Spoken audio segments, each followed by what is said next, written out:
Okay, good evening. Take 2 for final test.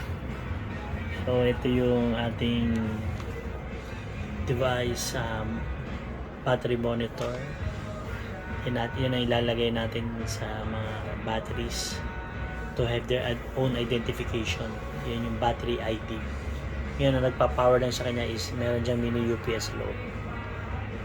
Once we on this, pag-on yan, makikita doon detected.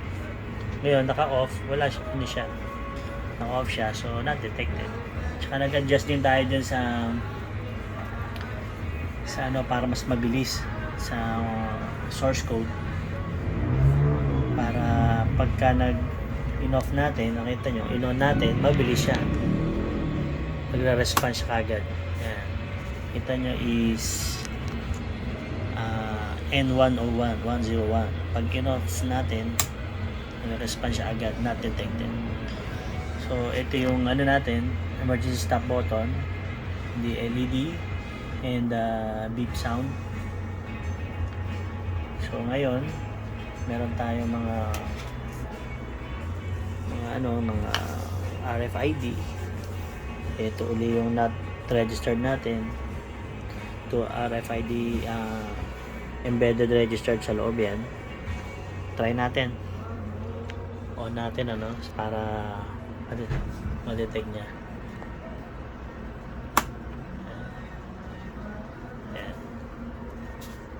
Ayan, on niya.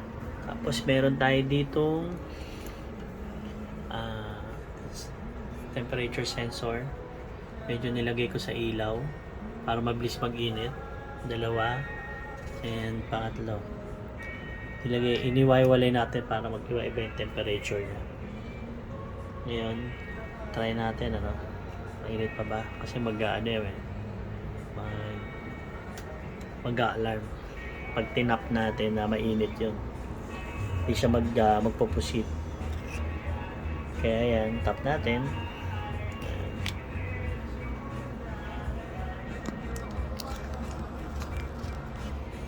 Verifying. Ayan, nag-alarm siya. 33.38.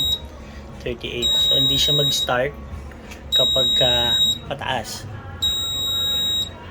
Kailangan bumaba siya. Ngayon, emergency stop. Ayan, para mag-auto logout yan. Pag nag-auto logout yan, mababa na dapat yan. Tayo natin. Kasi ang naka-set sa kanya is 33.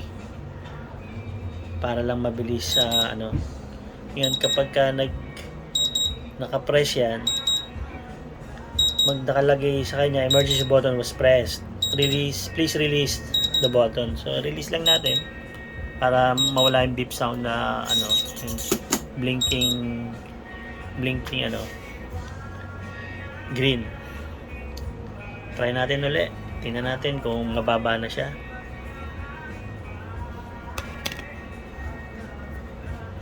Ayan. Reading ulit. Since na hindi siya connected sa Wi-Fi, still will continue. Makakita dyan connecting, so hindi pa siya nakakonect. 33 na siya. So, lagyan natin sa lagyan natin to sa ilaw para tumaas.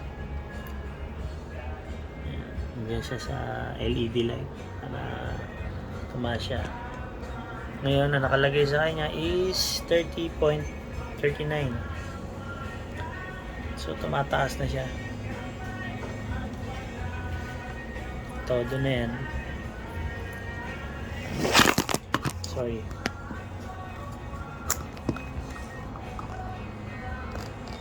Ayan.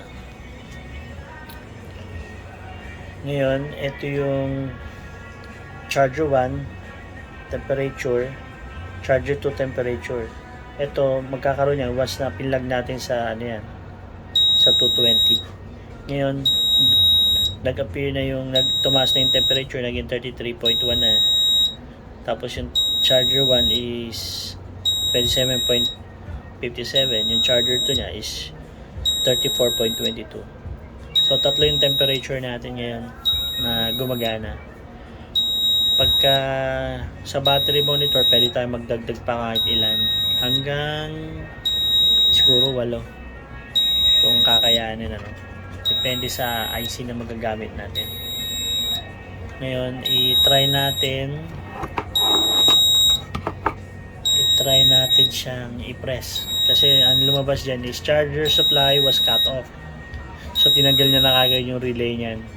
Sinutdown niya yung charger supply. Yung charger power supply.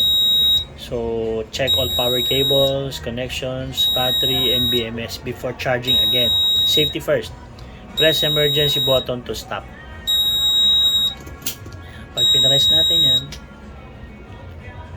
magla-log off siya. Automatic. First charge out na yun. Tayo natin. May susunod na ano ulit dyan. Yan. So, magbibip yung green. Twice beep. Paulit-ulit. Kasi nakapress yung emergency button. So, kailangan release natin para bumalik siya. So, release natin to. Ayan. Pag-release yan, ayun na, bumalik siya sa dati. Pagka naiwan mo kasi bukas na nakapress yan, magbibip yan. Kahit ulitin natin, press ko to, yung emergency stop, babalik siya sa ganun. Release nyo lang ulit para bumalik. Nakapag-charge kayo. Pag kasi hindi kayo nakapag-charge, pag nakapress yan, hindi kayo makapag-charge. Ayan, ano siya, mainit, tanggalin natin. So pag mainit yan, pag tinap natin uli, mag-a-alarm yan, hindi na siya mag-start, hindi na siya mag-charge uli. Di-disconnect niya uli yung relay. I-on niya dapat yan eh. Hindi siya tutuloy. Yan. 37 kasi. Hindi siya tutuloy. 37 yung temperature, hanggang 33 lang tayo eh. Hindi siya tutuloy. Nakaka-cut off uli yan. So kailangan stop mo lang uli yan. Emergency stop button. Para tumigil. Then force charge out uli yun.